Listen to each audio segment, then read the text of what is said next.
সে কখনো হিদায়াত হতে পারে না। এই যুবকেরা এ আবু জেহেল মনে করতে লাগলো মুহাম্মদ প্রশ্নটাকে আরো জটিল করে দিয়েছে। এই আবু জেহেল বলতে লাগলো, হ্যাঁ বলো আমার হাতের মধ্যে কি আছে? সে কি বলবে বলো? ঈসা আমার নবী পাক আবু জেহেলের হাতের দিকে আবার তাকালো। যখনই হাতের দিকে তাকালো, আবু জেহেলের হাতের ভেতরে একটা পাথরের টুকরা ছিল। ওই পাথরের টুকরাটা হাতের ভেতর থেকে বলতে লাগলো, আশহাদু আল্লা ইলাহা ইল্লাল্লাহু ওয়া আশহাদু আন্না মুহাম্মাদান আবদুহু ওয়া রাসূলুহু। আরো জোরে বলুন সুবহানাল্লাহ। এই সময় আবু জেহেল রেগে ওই পাথরটাকে ছুঁড়ে ফেলে দিল। পাথরটা গিয়ে পৌঁছালো কোন জায়গায়? মনে রাখবেন, দুনিয়ায় একটা প্রবাদ বাক্য আছে, যে যার কাজানি করে, যে যার গোলামি করে, সে তার কদমে থাকে। ওই পাথরটা আমার রাসূলের গোলামির পরিচয় দিয়েছে। এই আবু জেহেল পাথর যখন ছুঁড়েছে, ওই পাথরটা এসে আমার নবী পাকের নূরের কদমের কাছে পড়ে যায়।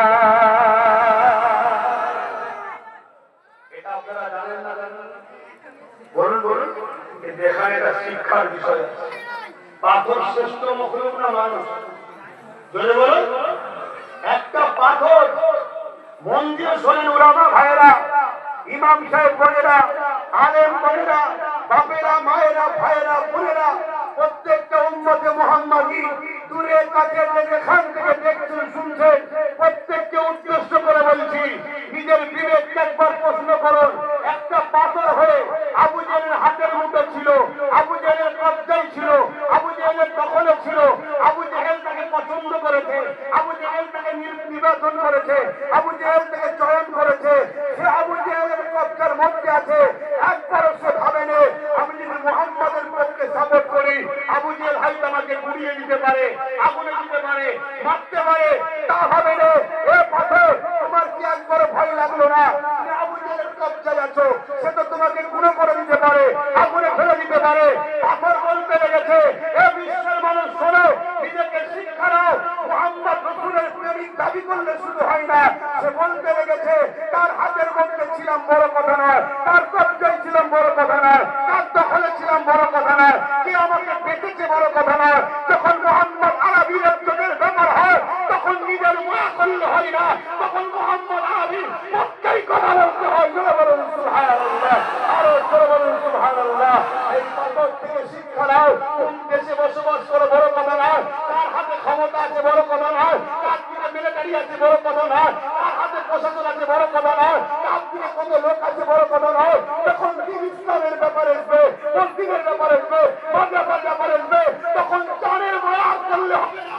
তখন দিনের পক্ষে দাঁড়িয়ে ইমানদারের প্রমাণ দিতে হবে। জোরে বলুন সুবহানাল্লাহ, আরো চিৎকার দিয়ে বলুন সুবহানাল্লাহ।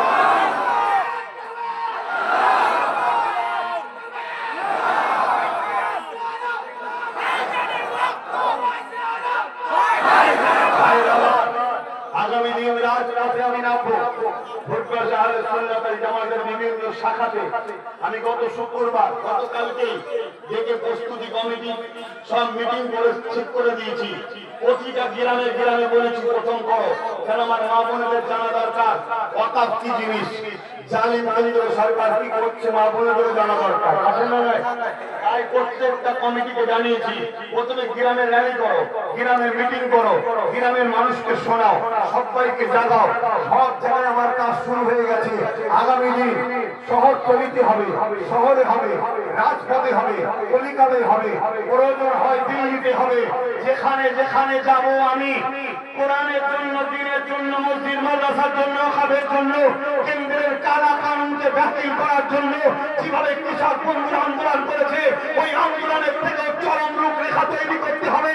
তাহলে বলুন, সেদিন রুজি রোজগার, পরিবার, বাচ্চা সবার মায়া ত্যাগ করে দিয়ে আমার ডাকে সাড়া দিয়ে আমার পাশে দাঁড়াতে কারা প্রস্তুত আছেন? হাত তুলে দেখাবে। সত্য না মিথ্যা? সত্য না মিথ্যা?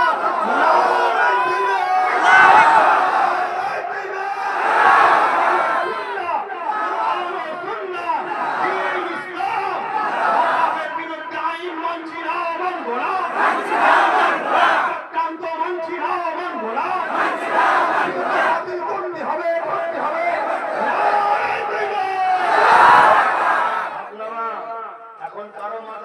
ভূত ঢুকছে না তো যে জলসায় এসে এসব কথা বললেন কেন? এই মসজিদটা কি ইসলামের না ইসলামের নয়? মাদ্রাসাটা ইসলামের না ইসলামের নয়? কবরস্থান খানকা এগুলো ইসলামের না ইসলামের নয়? এই দেশটা ইসলামের না ইসলামের নয়? এই দেশটা যে হারামখোর চোরগুলোকে একটু বেশি লজ্জা লাগে না?